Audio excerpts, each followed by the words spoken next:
hay que irnos al modelo para este campo de las cargas puntuales y realizar un despeje y una sustitución, ¿no? La verdad es muy elemental. ¿Vale? Tengo mi campo para una carga puntual. Esto significa que Q lo puedo obtener multiplicando la magnitud del campo por R cuadrada sobre la constante de Coulomb y listo, ¿no? Ahí tenemos la respuesta. Yo creo que este caso no debió haberles exigido mucha atención, ¿no? ¿Sale, vale? Me voy al siguiente, que ese yo me imagino que sí sea un poquito más exigente. Y era este, ¿no? Se da una distribución de 4 cargas puntuales y se debe de calcular el campo neto en el centro del cuadrado, cuando se conoce la longitud de cada arista y la magnitud de las cargas. Notar que algunas de ellas tienen coeficiente 2, ¿no? En esta distribución. Y este ejercicio está diseñado tanto para aplicar el modelo matemático del campo de una carga puntual como el principio de superposición. Ajá. Es decir, vamos a ir sumando los campos de cargas individuales. Entonces, a mí como parte de la solución se me ocurre eh, colocarle algunas etiquetas a mis cargas para referirme a ellas por una nomenclatura. Yo le llamo carga 1 a la que está situada en la esquina superior izquierda y las empiezo a etiquetar en el sentido de las manecillas del reloj, ¿no? La carga 2, la carga 3, la carga 4. Y además aquí estoy indicando que R es la distancia de cualquier esquina al centro del cubo. Eso significa que a partir del teorema de Pitágoras, pues yo puedo expresar esta R en términos de A. ¿Sale, vale? Para mí R cuadrada por Pitágoras, pues debería de ser dos veces A cuadrada. Entonces esto significa que, mentira, la diagonal debería de ser dos veces A cuadrada y R un medio, ¿no? Porque estoy llegando hasta la mitad del cuadradito. Ajá, entonces R cuadrada debería de ser A cuadrada medios y R debería de ser un medio de la raíz de 2 por A. ¿Ok? Ahora, ya etiquetando mis cargas, empiezo a realizar un análisis de cómo trazar los vectores de campo. Por ejemplo, mi carga 1, de acuerdo al diagrama original que nos está diciendo aquí Resnick, es más Q. Por lo tanto, debe de generar un campo E1 aquí en el cuarto cuadrante, si se fijan, a 45 grados en cualquier eje, radial saliente, por ser de signo positivo. Recuerden que yo por hipótesis propongo que hay una carga positiva en el punto donde estoy calculando el campo para poderlo orientar. Ajá, esa es la convención. La carga 2 seguramente es negativa, miren, lo veo por la forma en la que dibujé este campo. Radial entrante. ¿Ok? Y además, si se fijan, traté de dibujarlo del doble de magnitud que la carga 1. Vamos a ver. Ajá, aquí en nuestro Resnick sí se ve, ¿no? Es negativo y del doble de magnitud. Entonces, también ese diagrama me está dando idea de cómo es la distribución de carga. Aquí está la carga 3. Si tengo un vector en el segundo cuadrante, debe de ser positiva. También la dibujé del doble de magnitud que las cargas de coeficiente 1. Y finalmente 4 debe de ser negativa por la manera en la que lo tracé aquí en el origen. Radial entrante. ¿Verdad? Ahí sí traté de dibujar estos vectores pues más o menos a escala para darme cuenta geométricamente de una situación muy interesante que hay con los vectores colineales, que se suman y restan como escalares. A lo que quiero llegar es que si yo me quiero fijar gráficamente de la resultante entre el campo 1 y el campo 3, pues debe de predominar un campo resultante en el cuarto cuadrante. Y la misma situación para la resultante entre 2 y 4. Debe de obtenerse un resultante en el primer cuadrante con estas características. Y aún más, si yo me concentro ahora exclusivamente en estas dos resultantes parciales, Ya con la finalidad de obtener el neto, los componentes X se deberían cancelar, de tal manera que el campo total debería de quedar solo vertical. Es un análisis gráfico, pero no sé si estamos todos de acuerdo.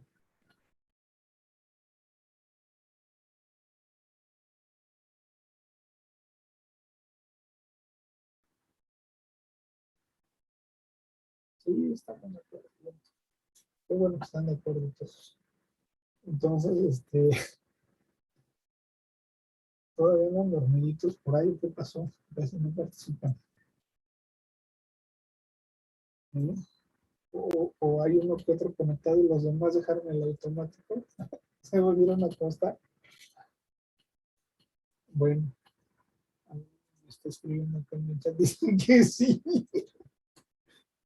Ok. Espero que la respuesta sea así a mi predicción del modelo gráfico, ¿no? Órale. Bueno, ahí lo que pretendo es eh, tener una predicción de que nos debe de quedar orientado en la vertical y ahora lo vamos a corroborar con un desarrollo analítico. Entonces, a partir de la información que tengo en mi gráfico, voy obteniendo el componente X del campo neto y eso lo escribo así. Muchas veces nos vamos con la inercia que traemos desde F1 de decir sumatoria de fuerza, ¿no? Sumatoria de fuerza, no. Ya eso se acabó. Es la suma de campos o bien, o mejor dicho, el componente X del campo neto. Como todos están afectados por el coseno de 45 grados para el cálculo del componente X, pues lo factorizo, ¿no? Y voy a sumar estos campos. Por supuesto que los signos los voy a ir obteniendo de la proyección en X que van a tener cada uno de ellos. 3 y 4 caen en el eje X negativo, sus proyecciones, por eso les estoy asociando este signo menos. Y si se fijan, pues para los otros dos vectores tengo componentes positivos. Sustituyo por el modelo del campo para cada una de las cargas, teniendo mucho cuidado de escribir también el coeficiente 2, que le corresponde a las cargas que son 2Q. Y aquí es donde se nota que esta cosa se hace cero. Miren, aquí tengo un 3KQR cuadrada y menos 3KQR cuadrada, con lo cual pues no estoy obteniendo componente horizontal para el campo como estábamos pensando en nuestro análisis gráfico. Y ahora, con respecto a la vertical, pues tenemos lo siguiente, ¿no? Que multiplicar, pero por senos de 45 grados, que si se fijan ustedes, son los que nos indican que es la proyección en el eje Y. 4 y 1 deberán de tener componente negativo, 4 y 1, porque quedan orientados verticalmente hacia abajo. Aquí está el signo menos asociado al campo 1 y al campo 4 también su signo menos. Sustituyo este coseno de 45 grados por el raíz de 2 sobre 2, lo puedo factorizar y aplico, ¿verdad? Modelo del campo para la carga puntual, cuidando el coeficiente de la carga, que aparezca ahí el 2, lo no debe ser. Se me cancelan por ahí este menos KQ con este menos KQ, pues es menos 2KQ. Con un 2 se cancelan y, por ejemplo, este 2KQ se cancela con este medio y sobrevive la raíz de 2KQR cuadrado. Decíamos que R la utilicé como auxiliar, pero lo puedo expresar en términos de a partir del resultado que hicimos de trigonometría al inicio, y esta sería la respuesta. 2 raíz de 2 KQ a cuadrada, o sea, el componente Y es el único que sobrevive, como predecíamos en el análisis gráfico, y evaluando para los valores de Q y de A que nos proporciona el texto, estamos obteniendo el resultado indicado, ¿vale? 111 kilonewton sobre coulomb. ¿Sale, vale? Sí, vientos. Ahora, el último caso propuesto fue este. tenemos dos cargas, Q1 y Q2, dispuestas de tal manera que en un triángulo rectángulo se genera esta geometría. Tienen que ser de signos negativos las dos cargas, ¿ok? Para generar campos radiales entrantes en P y tener una situación como esta, en la que se cancelen los componentes X y se sumen los dos componentes verticales y generen ese resultante. ¿Estamos de acuerdo? Entonces, eso solo sucede si Q1 y Q2 son negativas. Ok, otra cosa que yo voy a hacer aquí como parte de la solución, pues es darle nombres a estos ángulos que se están formando aquí, por ejemplo, alfa y beta, ¿no? Si tengo ángulos alfa y beta, pues me doy cuenta que al pertenecer a un triángulo rectángulo, pues estos ángulos son complementarios. Eso significa que el ángulo que me está formando E con el cateto de 5 centímetros, pues también mide beta, y por supuesto que el ángulo que está formando con el cateto de 12 centímetros, pues mide alfa. ¿Por qué necesito esta información? Para expresar las proyecciones de estos campos con respecto a un sistema coordenado y poder calcular por ahí pues mis resultantes. Por ejemplo, yo no conozco la magnitud de Q2. Ya concluimos que tanto Q1 como Q2 son negativas, pero no conozco la magnitud de Q2 y eso lo puedo obtener rápidamente al notar que el campo 2 en X y el campo 1 en X pues son antiparalelos y del mismo signo, ¿estamos de acuerdo? Ahí tendríamos entonces un mecanismo para calcular la carga 2 y finalmente voy a tener que sumar el componente Y del campo 2 debido a Q2 con el componente Y del campo 1 debido a E1 para tener el neto. Otra cosa aquí importante es, a ver si se dan cuenta de esto. Por ahí voy a necesitar proyectar el seno, el coseno de alfa y de beta, y eso yo lo voy a expresar directamente de las razones trigonométricas del triángulo. Es decir, si ustedes se fijan bien, el seno de beta es 5 centímetros entre 13 centímetros, ¿no? 5 treceavos. Entonces, en vez de escribir seno de beta, pues yo voy a poner la fracción 5 treceavos. Y para el coseno, pues pondría 12 treceavos. Cancelo centímetros con centímetros. Y esa razón trigonométrica, pues me está dando el mismo valor que el coseno evaluado en beta. Es decir, no necesito calcular explícitamente los ángulos para obtener el valor de la función correspondiente evaluado en ellos. Esto me va a permitir realizar de una manera muy limpia mis cálculos y además ahorrar tiempo, ¿no? No voy a ahorrar media hora de balazos con esta situación. Entonces, sin más preámbulo, pues la cosa queda así. ¿Sale? Ahí ponemos que Q1 y Q2 deben ser negativas, generan campos entrantes, ¿no? Lo ponemos entre comillas para enfatizar esta situación que nos genera este resultante, como les había dicho. Y al ser el campo neto únicamente orientado en la vertical, implica que el componente X es 0, como se lo mencionaba hace un ratito. ¿Ok? Entonces, si el componente X es 0, igual los componentes X de cada uno de los campos, la etiqueta 1 y 2 corresponde con las cargas.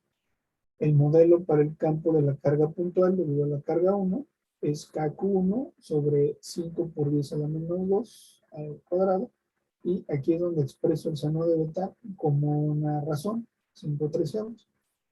Lo mismo para la magnitud de E2, campo de una carga puntual, K por Q, 12 centímetros al cuadrado, seno de alfa, 12 treceavos.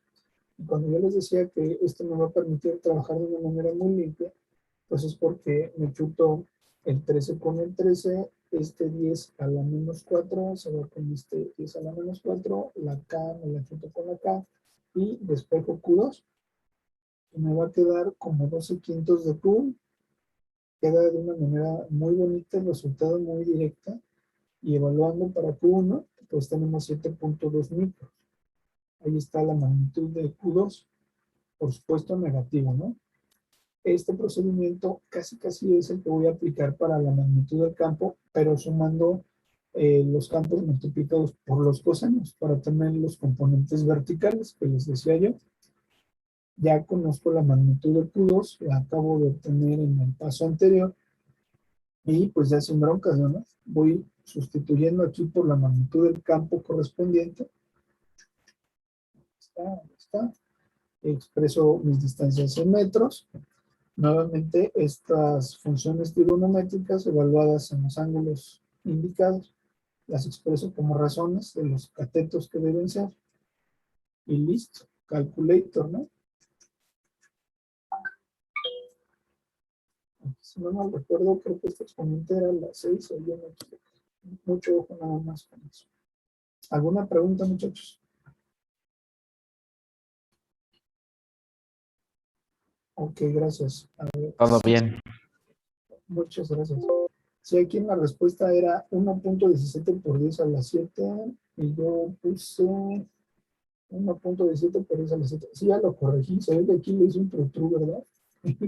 Ahí con el paintbrush le hice un arreglito porque tenía yo un error. Tenía un error ahí. Lo copié mal de la calculadora.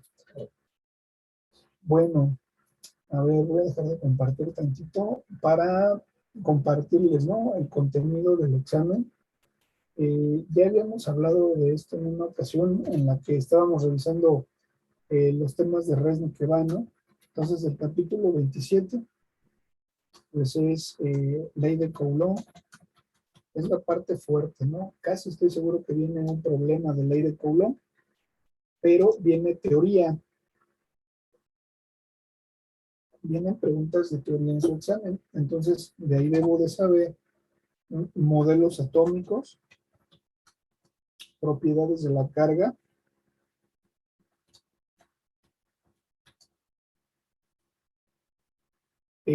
clasificación de los materiales,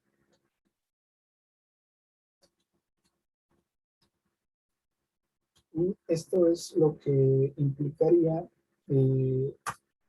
capítulo 27.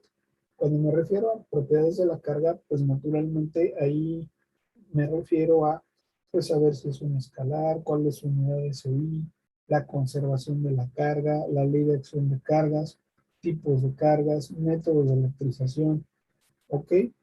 Máquinas electrostáticas, no recuerdo si el profe Raúl dejó eso como parte de investigación, máquinas electrostáticas. Se puede preguntar, ¿eh? Máquinas electrostáticas. Sí, sí lo dejó.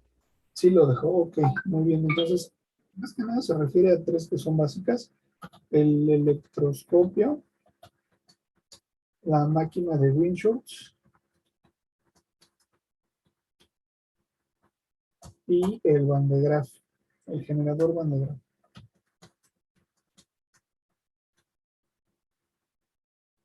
Luego se lo sale por ahí una banda holandesa que sí se llama Van de Graaff. Y ya ven que luego quieren ver ahí experimentitos, ¿no? Pues sale esa cosa. Entonces, ¿qué más viene en el examen? Capítulo 28 de Resnick, campo eléctrico, ¿no? Campo eléctrico. Entonces, de campo eléctrico, pues es el concepto, definición. Y aquí sí me atrevo a pensar que vienen dos problemas de campo eléctrico. Viene el campo de las cargas puntuales.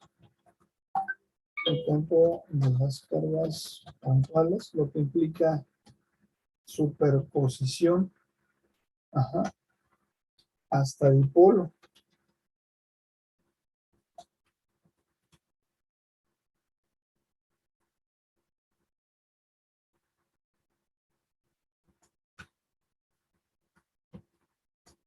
Campo del dipolo. Y la otra parte fuerte del campo eléctrico es la dinámica de las partículas.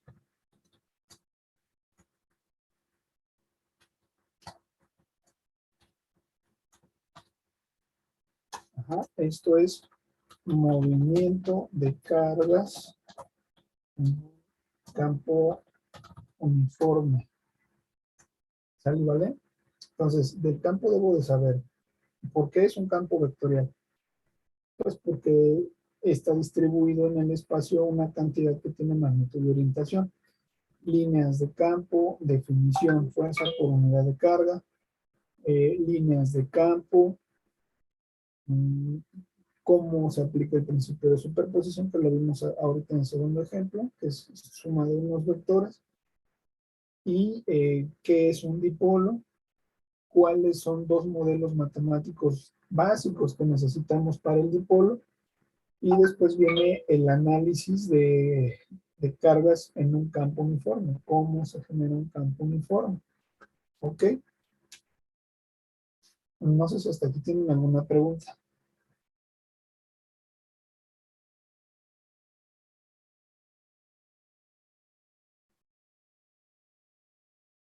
No.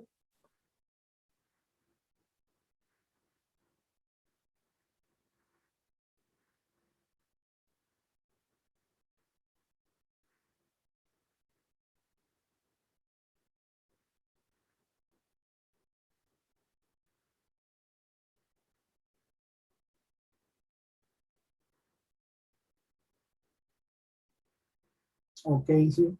Sí, de hecho, sí es mi intención que revisemos ahorita algo del dipolo y nos pasamos al cuadripolo, como usted bien dice. La siguiente sesión es ¿cuándo? ¿El lunes?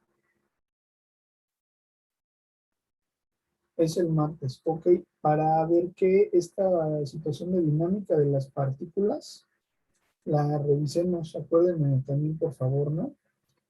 No sé si para entonces ya llegó el profe, pero si no llega él y estoy yo, este, ver dinámica de las partículas. Entonces vamos a checar dipolo y aquí pondríamos poner 5 y M4.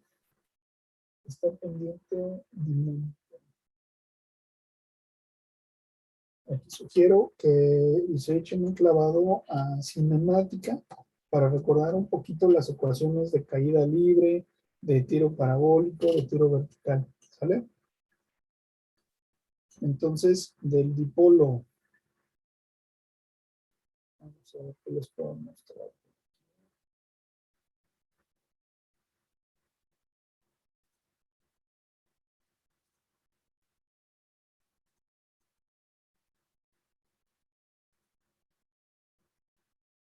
Ok. Cuando yo estoy desplegando algún modelo que me muestre el comportamiento de la carga en el espacio, ¿sí? Por ejemplo, aquí tengo un simuladorcito, ¿no? Que me está hablando de una carga puntual, que es el objeto que está en el centro de la pantalla, dentro del cubo, rodeado por algunos puntitos blancos. Esos puntitos blancos tienen la intención de comportarse como si fuesen cargas de prueba, que por convención ya sabemos son positivas, ¿no? Entonces, si nosotros lo dejamos correr, pues intuimos que esa partícula que está en el centro es de carga negativa. Si yo invierto la polaridad, tendría un comportamiento como este. Carga positiva tiene la tendencia a generar repulsión a otras cargas. ¿Vale? Yo puedo visualizar también el campo a través de líneas de campo. Para la carga puntual, nosotros sabemos que esta sería una situación de carga, de líneas, perdón, en el espacio, y estamos más familiarizados nosotros con una cosa como esta. Si yo me tomo una vista desde el eje Z, el plano XY, pues así se vería, ¿no? Para una carga puntual. También yo sé que el campo lo puedo visualizar a partir de vectores. Entonces, más o menos así sería la situación para una carga puntual. Pero pues una carga puntual no tiene mucho chiste. La cosa es irle metiendo más cargas al ambiente. Si ahora yo, en vez de una sola carga puntual, tengo dos, pero del mismo signo, perdón, de la misma magnitud, pero signos contrarios, imagínense un protón y un electrón, pues voy a tener una cosa como esta, un dipolo, ¿sale? Dipolo pues viene de dos polos. Si yo me tomo mi rebanada en el eje Z para tener una vista del plano XY, pues voy a tener un esquema como el que estamos viendo aquí. Nos damos cuenta rápidamente que la carga positiva es la de la izquierda, ¿no? Y la derecha es la negativa, porque es hacia donde quieren entrar mis vectores. Ahí tendremos una simetría radial entrante para mis líneas, y para la carga positiva serían radiales salientes. ¿Ok? Así es como veríamos un dipolo en dos dimensiones. Si nosotros, en vez de verlo a través de vectores, lo vemos a través de líneas, tenemos una situación como esta. ¿Sale, vale? Y además,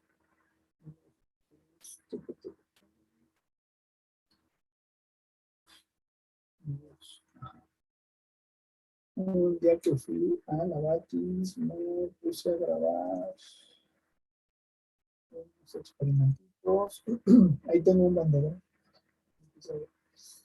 Y grabé un videito para ver los espectros de campos para diferentes distribuciones. ¿Vale? Lo muestro muy rapidito, para no estarlos entreteniendo, pero la máquina que tengo aquí a un ladito, pues es una máquina de Windsurf. Me sirve para convertir energía mecánica en energía eléctrica. Cuando yo acciono la manivela, en un momentito se van a dar cuenta. Cuando yo acciono esta manivela, pues ustedes son de máquinas, ¿qué les puedo decir, no?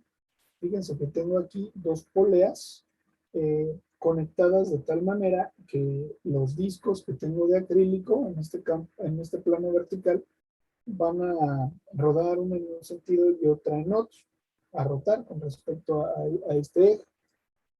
Lo que tengo además es un sistema de escobillas que por fricción contra eh, trozos de cobre que están incrustados en estos discos de acrílico, pues van a empezar a experimentar carga por frotamiento. ¿Ok? La carga va a ser colectada por estas escobillas y va a viajar a estos dos vasitos que ustedes ven aquí, son botellas de Leyden, y su función es la de ir almacenando carga de la que se está colectando a través de las escobillas.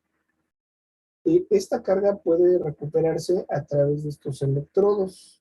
Ajá, aquí tengo unas varillas que están articuladas y la carga que se genera aquí pues me permite utilizarla para algunos experimentos. Entonces, si se fijan bien, aquí yo lo que tengo es un alambrito que tiene sus puntas de caimán, y lo voy a llevar a un ambiente donde diferentes electrodos, un electrodo puntual, un electrodo en forma de línea, un electrodo en forma de anillo, pues me van a permitir dibujar campos en este ambiente electrizado. Entonces, si nosotros estamos apreciando aquí el campo de un dipolo, que con software pues nos queda muy bonito, yo lo voy a construir en estos momentos de manera experimental, para que vean cómo pudiera conformarse usando esta máquina de Windsurf y la cuba electrostática, que así se llama la cajita de acrílico, donde tengo un aceite en el cual rocié unas semillas de sémola. Lo puse arriba de una carpeta negra para que se aprecie el espectro del campo, casi está del mismo color que el azul. Entonces ahí lo que voy a tratar de generar es el espectro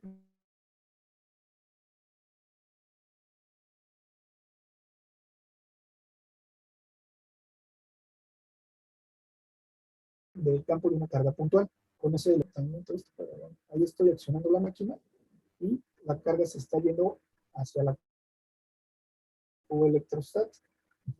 Entonces, pues ahí hay movimientos, se están reacomodando estas semillitas que están en el aceite y se está dibujando el espectro que corresponde a la carga puntual. ¿sale? Es de simetría radial. Por lo tanto, si yo lo que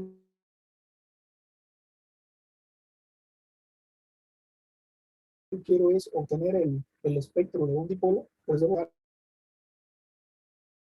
otro electrodo puntual con eficiencia. Ya, sí.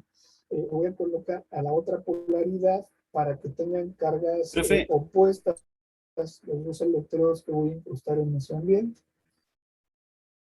Mande, se le traba demasiado su audio. escucho, mande.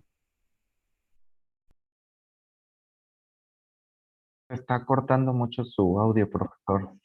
Exacto, ya se plasmó.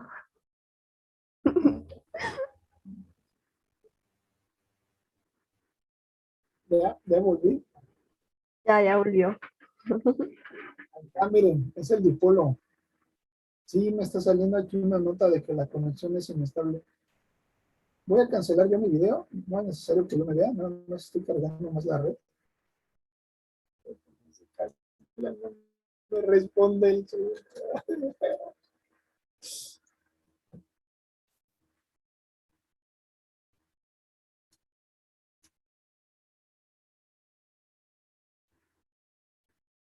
Sí.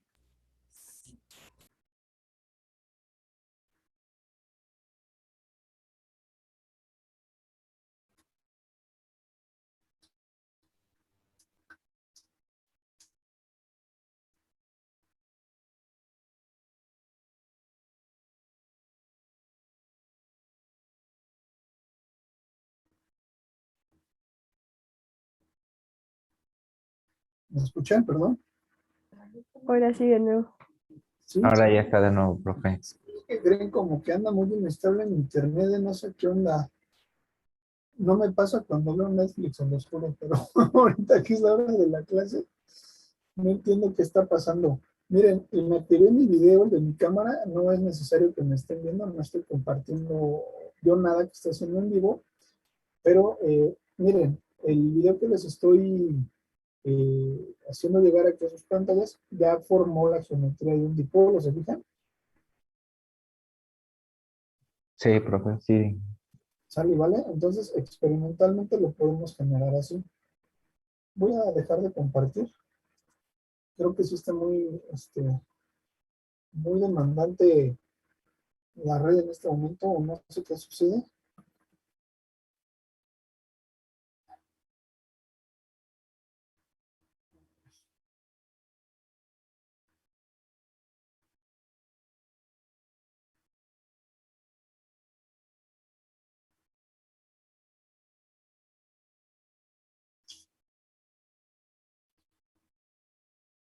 Está súper lento.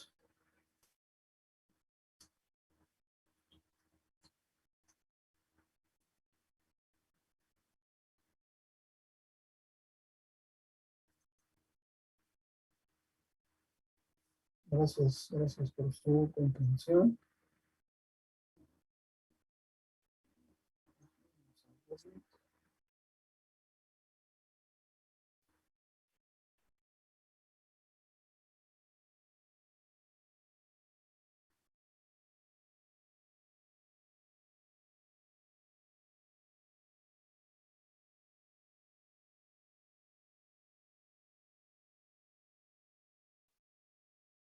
Ok, miren, ya aquí este es el análisis para ir viendo el campo de un dipolo.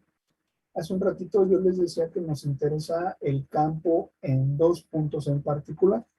Ya sabemos que por superposición se puede calcular el campo neto asociado a una colección. Entonces la carga más Q genera un campo más E y la menos Q un campo menos E en un cierto punto en particular del espacio. Claro que las cargas pueden generar campo en cualquier punto que se nos ocurra, ¿no? Pero aquí es muy ilustrativo calcularlo en un punto medio del eje del dipolo, que se conoce como el bisector o la línea ecuatorial, y otro punto es a lo largo del eje del dipolo. ¿Ok? Entonces, vamos a revisar qué es lo que está sucediendo para el cálculo del campo del dipolo. en su bisector. Al tener situación de simetría para los campos individuales debidos a cada una de las cargas, pues nos damos cuenta de algo muy parecido al problemita 3 que vimos hace rato, que se van a cancelar los componentes X de cada uno de los campos y se van a sumar los componentes Y para generar este campo neto. Cuando yo me refiero al dipolo, ya voy a dejar de pensar que tengo cargas individuales distanciadas en una separación fija y voy a pensar al dipolo como una sola entidad que genera un campo resultante, ¿ok? Pero por supuesto que para obtener ese campo, pues primero me tuve que ir por las piedritas. Es decir, para tener este campo neto E, pues multiplico por coseno de teta para tener el campo neto. Entonces este campo neto es la suma de dos campos, K por Q, sobre distancia al cuadrado. Claro que esta distancia pues se calculó a partir de Pitágoras. Se forman dos triángulos rectángulos y se fijan ustedes de base X de altura de medios y por lo tanto R lo puedo expresar como la raíz de X cuadrada más D medios al cuadrado. Eso es por un lado. Por otro lado, para enfatizar la idea de que son componentes verticales y estoy multiplicando por el coseno de teta, pues el coseno de teta se recupera nuevamente de este triángulo. Lo tenemos aquí. Sería pues nuestro cateto adyacente de medios, ¿ok? Entre nuestra hipotenusa R, raíz de X cuadrada más D cuadrada medios. Por eso se está multiplicando por el coseno de esta parte.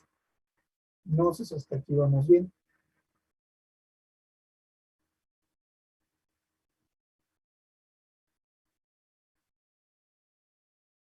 ¿Salgo de ver? Sí. Gracias. Voy a cancelar este coeficiente 2 con el 1 medio de este de medios y voy a reducir como un denominador. Este denominador lo puedo pensar como un binomio elevado a la 2 medios que coincide con este binomio elevado a la 1 medio. Por lo tanto, productos de mismas bases, los exponentes se suman. Ahí tengo el binomio elevado a la 3 medios. Y me está apareciendo en el numerador un producto muy especial, el de la carga de cualquiera de los dos cargas que tengan un dipolo, magnitud, por la distancia entre ellos. Este producto es la magnitud de un vector que se define como momento dipolar. Siempre se orienta de la carga negativa a la positiva y pues su magnitud es Q por D. Ese vector se denota con la letra P y me permite pues realizar un cambio de variable. Significa que puedo expresar este campo como 1 entre 4 pi epsilon 0 P sobre binomio a la 3 medios, ¿ok? Aquí nos dan una manera de calcular el momento dipolar para una molécula de sal, ¿no? Ahora bien, hasta aquí estamos bien. Ya obtuvimos el campo de un dipolo en la línea ecuatorial, ¿ok? Es este. Y decimos que Q por D se puede sustituir por P. Hasta aquí vamos bien. Ahora mucha atención. Vamos a pensar que X es mucho más grande que D, es decir, D puede ser despreciable. Y nos interesa obtener un modelo matemático para esas situaciones, en las cuales no voy a utilizar este modelo, sino que voy a pensar que X es tan grande que la D se puede despreciar. Y lo que se utiliza para hacer el cálculo del modelo de manera formal es un desarrollo binomial.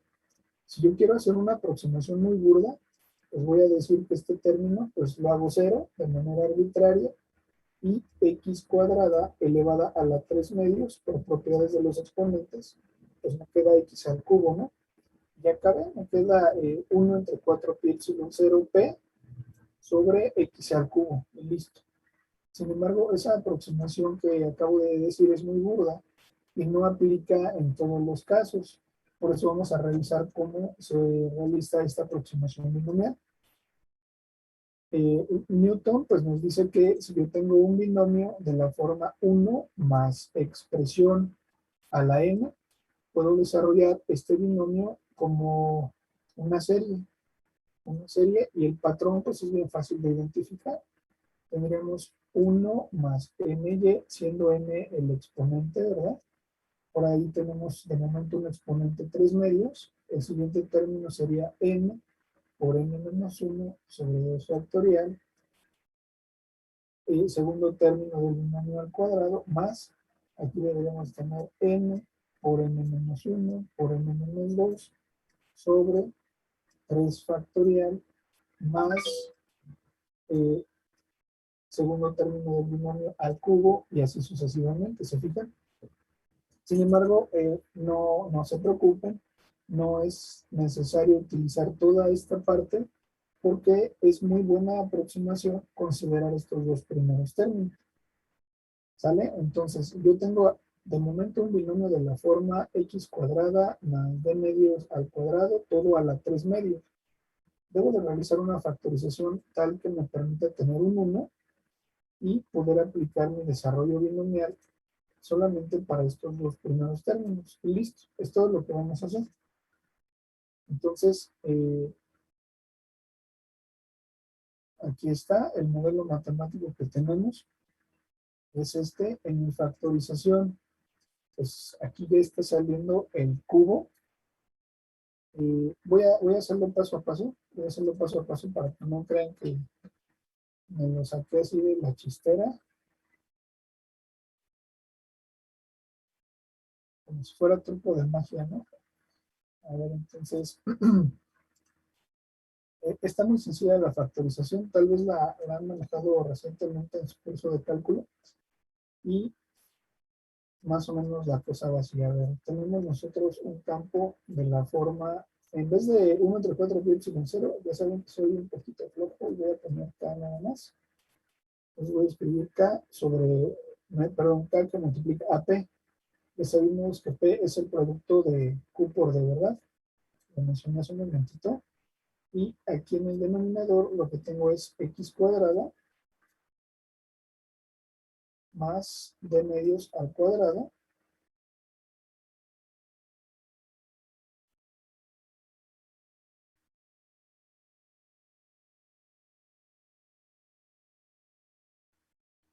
y todo elevado a la ¿qué? A la 3 medios. Si os acordáis, es lo que vimos hace un momentito. Ajá. Entonces, ¿de dónde saca Resnick este x cúbica que está en el denominador?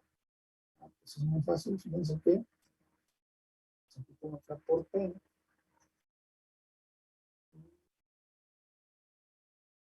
Aquí en el denominador voy a factorizar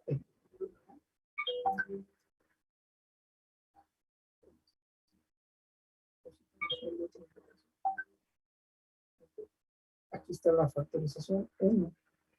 Si yo aplico mi propiedad distributiva, pues me queda x cuadrada por 1, x cuadrada más b cuadrada sobre 2x cuadrada, ¿verdad? Si aplico propiedad distributiva, genero lo que está ahí arriba, no hay ningún problema. Y por supuesto que todo este denominador está elevado a la 3 medios. ¿Vale? 3, 3.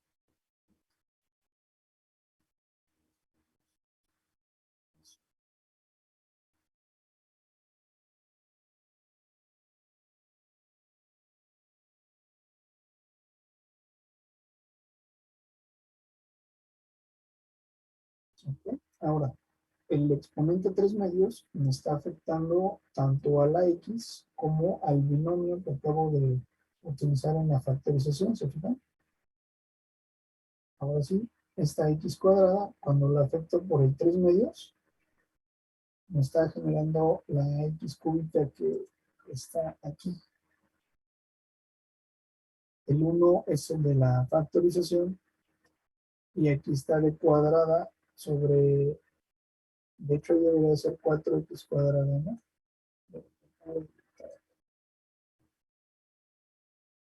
hacer en 4.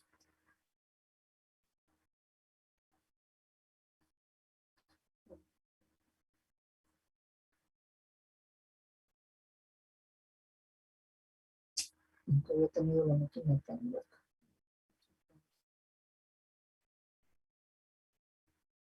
¿Sale, vale? Y todo a la 3 medios, que es esto. Es esto de aquí. ¿Ok? Por supuesto que si yo lo tengo a la 3 medios en el denominador, le puedo escribir a la menos 3 medios en el numerador. Y ya lo tengo en la forma del binomio de Newton, ¿no? ¿Se fijan? Ya tengo este término, exponente menos 3 medios, lo bajo aquí como un coeficiente, y esta cantidad que estoy así encerrando en dos cuadraditos, se me hace 0 porque X es más grande que B. Al final del día solo sobrevive esta expresión, y ahí tenemos el campo.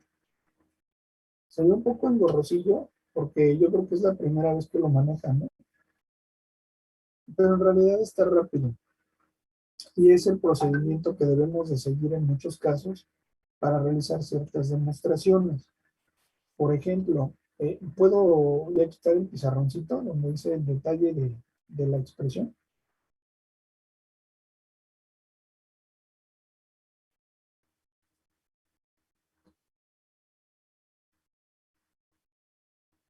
Lo puedo quitar porque a lo mejor a alguien gusta tomarle una captura para ver qué pasó ahí. No es una factorización tan tradicional, ¿eh? Gracias. No está complicada la factorización, pero repito, no es algo muy frecuente realizar esas factorizaciones. ¿Okay? Entonces les decía, debo de, como ejercicio, obtener el campo de un dipolo en el eje del dipolo, llegar al resultado del doble de magnitud. Es la pregunta 11. Miren. ¿Sí? Ahora dice, considera ahora un punto a una distancia a lo largo del eje del dipolo. Para valores grandes, desde el punto medio del dipolo, obtengo este campo. Entonces, es el otro valor que debo de tener para un dipolo. ¿Recuerdan hace rato que les dije, debo de tener dos valores de campo para el dipolo? En su bisectriz y en puntos alejados. Teniendo estos dos modelos, ya podemos atacar un poquito lo que preguntaba la compañera hace rato. Hay preguntas de cuadripolos. ¿Qué es un cuadripolo? Es una distribución de carga que proviene de agrupar dos dipolos. Por ejemplo, si yo veo un dipolo como este, pues a esta agrupación le puedo llamar cuadripolo. Por ejemplo, en la pregunta 13 de aquí del RESNI, o en el problema 13, nos dice que aproximemos esta magnitud de campo en P cuando el cuadripolo tiene la configuración de la figura. Esta es uno. Y hay otro, si no me equivoco, es el 14. Dice, la figura 24 muestra otro tipo de cuadripolo. En vez de que yo los haya dibujado, mis dos dipolos, para formar un cuadradito, como en la pregunta 13, aquí el cuadripolo queda así, miren. Tengo un dipolo aquí, y el otro justamente en su eje, coinciden los dos. Estos son sus momentos dipolares, miren. Y ahora quiero el campo en P. Entonces debo de ayudarme del resultado previo para el campo de cada dipolo para determinar ese resultante. O sea, ahí me voy a ayudar de esto.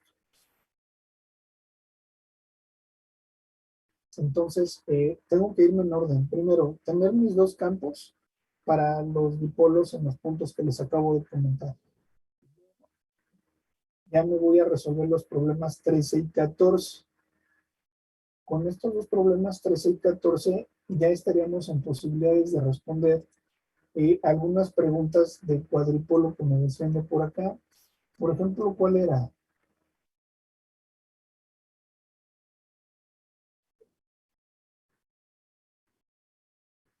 Oral. Pero sí, más o menos ya vimos cuál es de allá. Vamos a calcular el campo del dipolo, pero ahora en puntos lejanos del eje y demostrar que es 2Kp sobre Z al cubo, ¿ok? Luego, ya con ese campo y el que demostramos hace un momentito, podemos resolver los problemas 13 y 14. Y ya teniendo resueltos 13 y 14, yo no dudo que se pueda resolver alguna pregunta de aquí de las de cuadripolo. ¿Sale, vale? Perdón, ya le estoy robando mucho tiempo a su descanso. Voy a dejar de compartir. Y tengo ahorita también que pasarme con los compañeros del 7, pero no quiero que sientan que los estoy abandonando, ¿no? Recuerden que tengo acá el correo. No sé si aquí la jefa me puede ayudar, ¿no?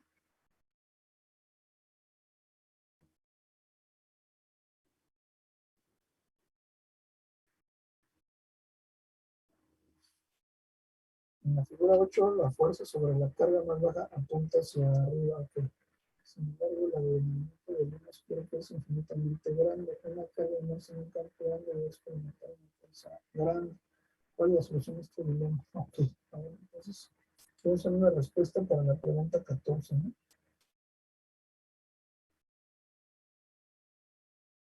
Ok. El punto es jefa de grupo, si me puede echar la mano. Creo que ahí tiene mi número y mi correo, ¿no? Si se me atoran en alguno de los problemas que acabo de sugerir, mándenme un WhatsApp o mándenme un correito para yo compartirles una propuesta de solución. Y también les voy dando una respuesta para la pregunta 14. ¿Sale, vale? Con mucho gusto. Yo creo que hay que hacerlo antes del martes, porque si todo lo queremos dejar para esa clase, le vamos a estar restando tiempo a lo de dinámica de la partícula. Mientras, ayúdenme a ir consiguiendo sus ecuaciones de cinemática, que a lo mejor ya se nos olvidaron de F1, casi siempre se olvidan, para poder, para poder entrarle a dinámica y con eso cerrar el contenido del examen. ¿Ok? Que tengan un bonito día. Bien.